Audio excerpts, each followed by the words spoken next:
Selamat datang kembali di RN Entertainment. Selamat datang kembali di The Golden Cross Playlist. Seperti biasa, hari ini kita akan melanjutkan review saham part yang ke-151. Namun sebelumnya, bagi teman-teman yang mungkin belum subscribe channel YouTube ini, sekali lagi jangan lupa tekan tombol subscribe, nyalakan lonceng notifikasinya agar teman-teman tidak pernah ketinggalan informasi-informasi terbaru dari channel ini. Di part yang ke-151, kita akan mereview 8 saham. Namun sebelumnya kita akan kembali mereview IHSG kita yang hari ini penurunannya sangat dalam. Dan seperti yang sudah kita jelaskan di hari-hari sebelumnya bahwa indeks setelah tidak mampu bertahan di area 6158, dia terus melanjutkan penurunan dengan target support selanjutnya adalah support gap, di mana di situ di area 5800.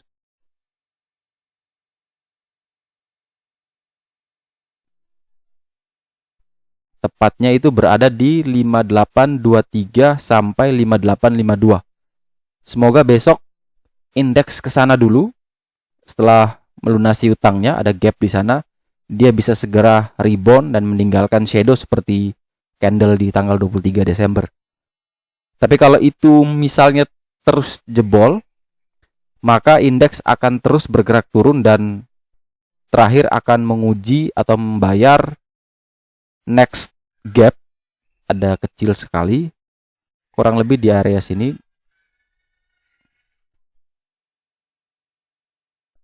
di 5398 sampai dengan 5415. Tapi itu sangat jauh. Semoga kita berharap indeks kita bisa segera rebound setelah menyentuh area 5800-an. Kemudian kita lihat sentimen apa saja yang mungkin bisa berpengaruh terhadap indeks kita.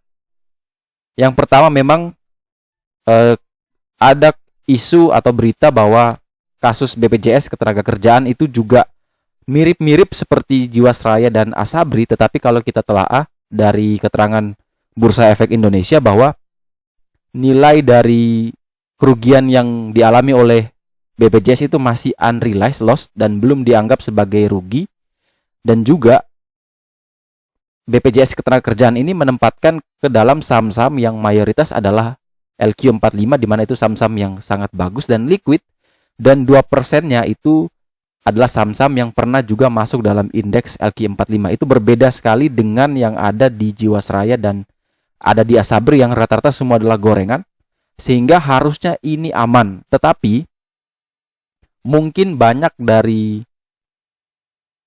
pihak-pihak tertentu yang takut akan kasus ini, sehingga mulai mencairkan dananya dan terpaksa manajer investasi dari Jam Sostek BPJS ini melakukan penjualan yang membuat indeks kita jebol. Tetapi ini masih sebuah praduga dan belum tentu kebenarannya bisa dipastikan. Tetapi dari berita seperti ini kan kita melihat bahwa takutnya ada psikologis tertentu yang dimiliki oleh mereka yang punya dana di sini, sehingga mereka takut BPJS bisa sama seperti Jiwasraya dan Asabri, sehingga mereka ingin segera mencairkan uangnya. Nah, ini kalau teman-teman perhatikan, investasi yang ada di BPJS ini sangat besar, nilainya itu hampir 150 triliun, dan ini besar sekali. Kalau misalnya ini ketarik semua, indeks kita langsung rontok ini. Ini bisa belasan persen turunnya. Dan semoga saja indeks kita ini masih kuat bertahan dan dana sebesar ini tidak keluar dari pasar saham kita. Dan kita berharap juga pemerintah punya regulasi tertentu atau memastikan kembali bahwa kalau perusahaan-perusahaan atau manajer-manajer investasi yang di bawah naungan pemerintah harus dikasih sebuah perlindungan tertentu, karena takutnya MI-MI yang ada di pemerintah itu serba salah ketika mengelola aset-aset yang berhubungan dengan pasar modal saham. Dimana kalau MI tidak membelanjakan juga salah, MI floating loss juga salah, MI taking profit kecepatan juga salah, akhirnya membuat MI sangat-sangat tidak diuntungkan di posisi seperti ini. Akhirnya ini membawa dampak buruk kepada pasar yang juga berdampak pada semua orang yang ada atau yang berinvestasi di saham. Sehingga BI atau OJK sebagai regulator mungkin bisa membuat satu kebijakan yang juga bisa mengamankan manajer investasi, khususnya punya yang mengelola dana pemerintah, agar mereka juga bisa dilindungi dari setiap keputusan yang mereka ambil. Kalau misalnya beli saham gorengan, itu wajar. Tapi kalau ini masih saham-saham LQ45, terus kemudian dilakukan pemeriksaan, maka ini yang menjadi tanda tanya kita dan menjadi PR besar buat kita, karena unrealized loss itu masih belum benar-benar rugi, dan itu di saham-saham yang besar. Kalau itu benar-benar dijual paksa, maka memang saham bursa saham kita bisa rontok, dan ini mungkin menjadi salah satu sentimen yang membuat indeks kita turun sangat dalam beberapa hari ke belakang. Kemudian di sisi lain ada berita juga tentang manajer investasi dari Aberdeen itu juga akan menutup kegiatannya, di mana salah satunya yang akan dimulai pertama kali untuk dibubarkan yaitu Aberdeen Standard Indonesia Equity Fund, di mana di sini kalau kita lihat dana kelolaannya atau AUM-nya itu sebesar 222 miliar, tidak terlalu besar. Dan kalau kita lihat komposisi dari portofolionya, maka per 31 Desember kemarin 10 portofolio terbesar itu adalah di Astra, di BCA, Mandiri, BNI, BRI, Ciputra, INTP, ada Pakuwon, ada Telkom, dan di UNTR. Tetapi karena nilainya hanya 200 miliar, sepertinya tidak terlalu berpengaruh ke pasar, walaupun nanti semua produk-produk ini harus dijual untuk bisa dapatkan cash dan mengembalikan kepada nasabah. Tetapi saya yakin nilai ini masih sangat aman dibandingkan dengan yang ada di BPJS. Kalau BPJS ini dijual semua, berarti memang benar-benar market harus crash kembali. Dan kita berharap bisa dapat kejelasan dari pemerintah, di mana BI sendiri sudah klarifikasi, tapi semoga teman-teman yang lain tidak terlalu panik bahwa ini akan aman, sehingga membuat bursa kita lebih tenang kembali dan bisa bangkit. Kita lanjut ke review berikutnya, yaitu kita akan melihat saham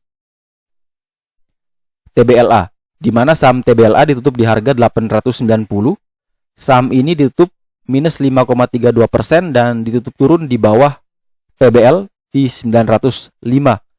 Dia memiliki support terdekat di 875, di situ ada white line, dan support jauhnya yaitu di 765, sekaligus 40 hari harga terendah dari saham ini. Bagi teman-teman yang ingin membeli saham ini, pastikan dulu dia naik di atas 905 baru teman-teman beli. Selama dia belum naik di atas 905, mending tunggu di 765 untuk melakukan pembelian. Jadi kalau dia belum naik di atas 905, mending tunggu di 765. Dan kalau misalkan dia bisa naik di atas 905, maka dia berpeluang menuju ke 965. Di sana ada gold line, dan kalau itu berhasil ditembus, maka dia akan menuju ke 1040, yang mana itu adalah PBH atau resisten paling kuat dari saham TBLA. Kemudian berikutnya kita punya saham AALI, di mana ditutup di harga minus 3,92%. Saham ini telah ditutup turun di bawah PBL di 11.550 dan memiliki support terdekat di 10.784 sampai dengan 10.825. Semoga dia kuat bertahan di harga tersebut, karena kalau tidak maka dia bisa melanjutkan penurunan sampai menuju ke support psikologis di harga 10.000. Kalau teman-teman mau beli, range buy 10.800 sampai dengan 10.825 menjadi range buy yang menarik. Dan saham-saham CPO, salah satunya AALI, ini masih menjadi saham yang menarik di tahun ini, mengingat average selling price di tahun 2020 itu sangat tinggi, sehingga bisa mengangkat kinerja dari saham-saham CPO di laporan keuangan kuartal 4 atau di tahun 2020 secara full year. Jadi AALI masih kami rekomendasikan untuk teman-teman koleksi dengan target menuju ke 13.200, di mana itu adalah PBH sekaligus menjadi resisten terkuat dari saham ini. Kemudian berikutnya kita punya saham LSIP, di mana saham LSIP ditutup di harga 1.320 minus 1,5%, dan saham ini masih berada di atas PBL di 1.250, dan kalau teman-teman ingin membeli saham ini pastikan dulu dia kuat bertahan di 1.250, dan kalau mau beli silakan dengan range buy 1.250 sampai dengan 1.263. Kalau mau trading cut loss jika dia turun di bawah 1.220 dengan target kenaikan menuju ke 1.400 dan target jauhnya adalah menuju ke 1.480. Tetapi sekali lagi secara jangka panjang, saham-saham CPO termasuk TBLA, LSIP, AALI masih sangat punya prospek untuk bisa terus melanjutkan kenaikan. Sekarang penurunannya hanya karena ikut penurunan dari indeks. Akhirnya semua investor atau semua trader melepas semua saham di berbagai sektornya, termasuk di saham LSIP. Sehingga untuk LSIP sekali lagi, kalau mau trading range buy 1.250 sampai dengan 1.263, cut loss jika dia turun di bawah 1.220, target kenaikan yaitu menuju ke 1.400. Kemudian berikutnya kita punya saham Adaro, di mana saham ini ditutup minus 3,62% di harga 1.200, dan saham ini telah turun jauh sekali di bawah PBL, dan juga dia telah turun di bawah 40 hari harga terendah di 1.215. Dia memiliki satu support terakhir di 1.180, itu support trendline bawah. Semoga dia bisa kuat bertahan, kalau tidak dia akan terus melanjutkan penurunan menuju ke level support psikologis di harga 1.000. Tapi sekali lagi teman-teman, untuk sektor CPO, coal, dan konstruksi masih kita rekomendasikan untuk di hold minimal sampai akhir tahun ini, karena rata-rata harga komoditas dunia baik CPO maupun coal di tahun 2020 itu sangat tinggi, sehingga cut off untuk laporan keuangan kan per 31 Desember 2020, sehingga ada indikasi laporan keuangan lebih tinggi dari tahun-tahun sebelumnya. Tetapi untuk saham-saham konstruksi memang masih belum pasti, dewan direksi saja masih belum diurus. Mungkin setelah itu diperoleh siapa CEO-nya untuk SWF-nya, maka SWF ini bisa segera bekerja dan menghasilkan sesuatu yang mampu menggerakkan saham-saham di sektor konstruksi untuk naik lebih tinggi lagi. Jadi kalau untuk Adaro, teman-teman yang mau trading, silakan pastikan dia naik di atas 1.215 dulu, baru teman-teman beli. Selama dia belum naik di atas 1.215, teman-teman wait and see terlebih dahulu. Tetapi kalau yang mau invest panjang untuk dapat capital gain sekaligus dividen, silakan buy. Semakin rendah maka saham Adaro semakin menarik. Kemudian berikutnya kita punya saham Antam, di mana hari ini ditutup minus 6,67% atau auto reject bawah dengan offer yang sangat tebal, mungkin 1,5 juta lot, di mana di situ menandakan bahwa hampir semua orang, hampir semua investor ingin keluar dari saham Antam, namun karena auto reject bawah sehingga tidak sempat keluar. Dan saya yakin besok Antam masih dapat tekanan karena semuanya pengen cut loss, takut penurunan lebih dalam. Di sini dia sekali lagi punya PBL di 2240 dan itu sudah semakin dekat. Semoga dia kuat bertahan di atas 2240 sehingga dia bisa turun, kemudian dia melanjutkan technical rebound-nya. Dan saya sarankan kalau teman-teman yang punya di harga 2500, ketika dia lakukan technical rebound sesaat, teman-teman bisa sell on strength 50% dulu. Kalau dia turun lagi, nanti tunggu di sekitaran area PBL di 2240 untuk melakukan average down, sehingga nilai average teman-teman yang tadi 2500 bisa turun lebih rendah. Tetapi kalau teman-teman yang sudah nyangkut di atas, teman-teman bisa mempertimbangkan kembali apakah kinerja Antam ini akan bagus di masa yang akan datang. Kemudian pertanyaan kedua, apakah saham Antam ini akan aman, tidak terkena likuidasi atau default? Yang ketiga, apakah saham Antam akan membagikan dividen sehingga itu bisa membantu teman-teman membayar waktu tunggu untuk koleksi saham Antam yang sudah nyangkut di harga 3.000-an, bahkan ada yang sampai di 3.400.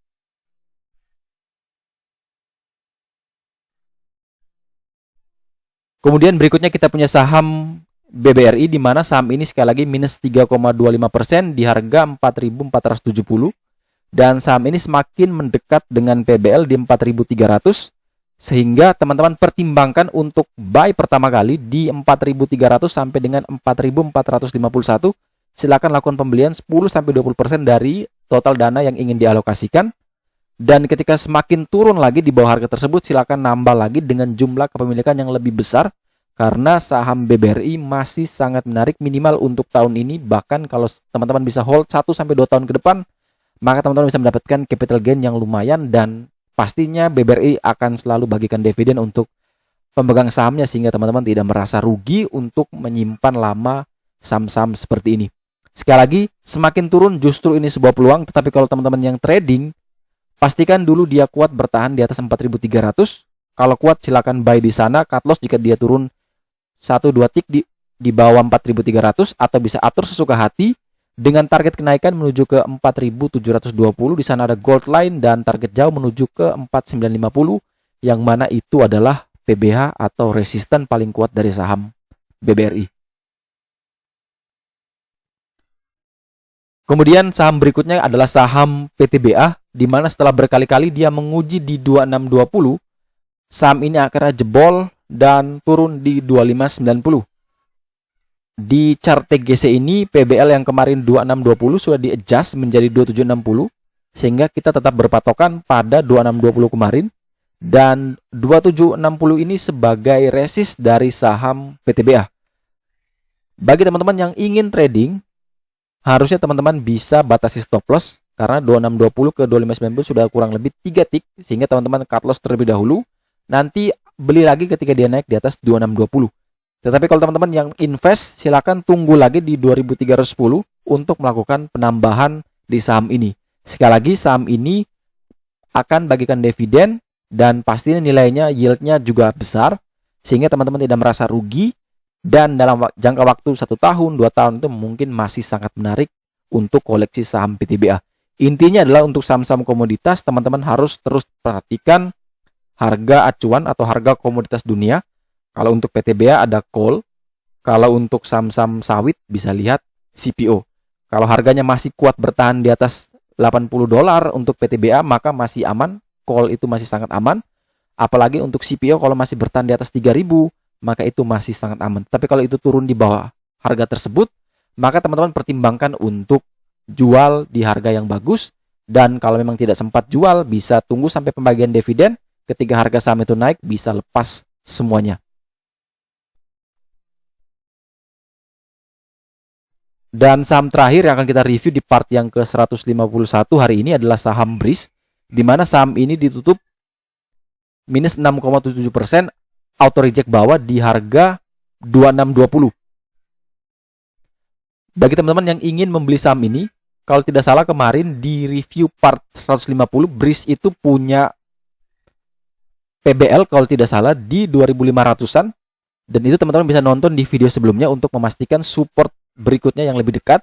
Karena di sini dia sudah tidak punya support lagi, hanya terbantu oleh 40 hari harga terendah di 1.360. Dan jaraknya sangat jauh. Dan sekali lagi saham BRIS itu masih punya banyak potensi. Perusahaan ini baru merger, baru mulai akan operasi di 1 Februari, dan pastinya perusahaan ini akan bisa mencetak keuntungan yang baik di masa-masa yang akan datang. Kalau teman-teman yang sudah terlanjut nyangkut di atas, tidak perlu panik untuk cut loss, sabar dulu karena teman-teman harus lihat lagi ini emitennya apa, ini saham BRIS, punyanya pemerintah, apalagi di bawah naungan 3 bank besar, dan pastinya kinerjanya atau market share-nya juga akan bagus. Tunggu rilis laporan keuangan, kalau hasilnya bagus silakan hold, silakan tambah. Kalau hasilnya jelek, pertimbangkan untuk lakukan cut loss. Jadi teman-teman harus lihat kembali emiten yang teman-teman beli sehingga tidak mudah panik untuk lakukan cut loss atau tidak mudah panik untuk segera merealisasikan kerugiannya. Makanya selalu saya katakan bahwa reason to buy itu harus jelas, dan kalau mau trading harus disiplin. Makanya ada yang selalu komentar, ini kalau cut loss terus, bisa-bisa uangnya habis. Ya kalau tidak cut loss nanti kejadiannya seperti ini, baru lebih menangis nih. Ini kalau minusnya misalnya kemarin 1-2 tick itu paling 1-2%, ternyata tidak mau cut loss, sudah sampai minus mungkin 30%, baru mulai kepikiran untuk cut loss. Itu sudah sebuah kesalahan besar dan tidak ada yang bisa bantu teman-teman ya, karena itu uangnya teman-teman, Mau dibilang kayak apapun, kalau tidak mau ikut ya rugi sendiri. Siapa yang ikut ya mungkin dia merasa beruntung. Jadi semua kembali kepada pribadi masing-masing. Ketika market hijau di November Desember, semua orang merasa jago bahwa beli apa saja bisa cuan. Tetapi ketika market begini, semuanya menyalahkan bursa lah, menyalahkan pihak lain, padahal mereka tidak menyalahkan diri sendiri, tidak koreksi diri sendiri bahwa jangan terlalu greedy, jangan terlalu optimis ketika market itu sudah bullish yang sangat kencang, karena ada momentum dia akan turun, dan ketika kita masih ada di pucuk, maka kita hanya kebagian cuci piring. Makanya sekali lagi dari dulu saya ingatkan bahwa market ini sudah naik sangat kencang, ada potensi untuk dia melakukan koreksi, tetapi ada yang ngotot takut ketinggalan, masih FOMO, ya silakan beli terus, dan di saat ini sudah pasti floating di atas 30%. Tapi semoga bisa recovery. Kalau mau bersabar, ya tunggu paling lama sampai akhir tahun ini, saya yakin masih bisa, dan di tahun 2022 kita yakin bahwa pasar saham masih akan bullish, bahkan menuju all time high-nya, sehingga kalau teman-teman mau sabar, silakan hold. Apalagi kalau saham itu saham bagus dan bisa membagikan dividen, maka teman-teman justru ketika sedang turun ini, teman-teman melakukan penambahan atau melakukan pembelian.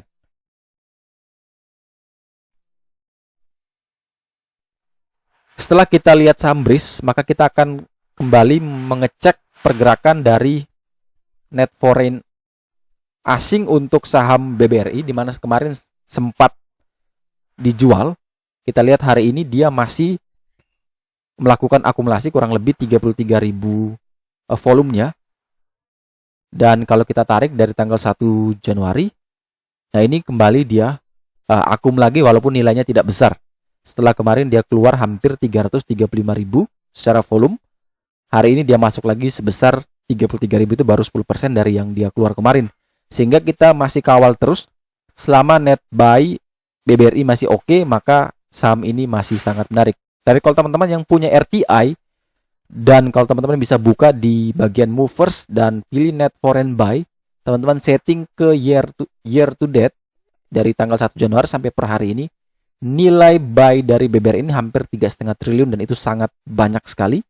Dan itu menandakan optimisme dari asing untuk saham-saham yang ada di Indonesia, khususnya yang big caps, dan artinya mereka yakini bahwa saham ini akan naik dalam waktu yang tidak bisa kita tentukan, bisa besok, bisa dalam 3 bulan lagi, atau mungkin saat dia rilis laporan keuangannya.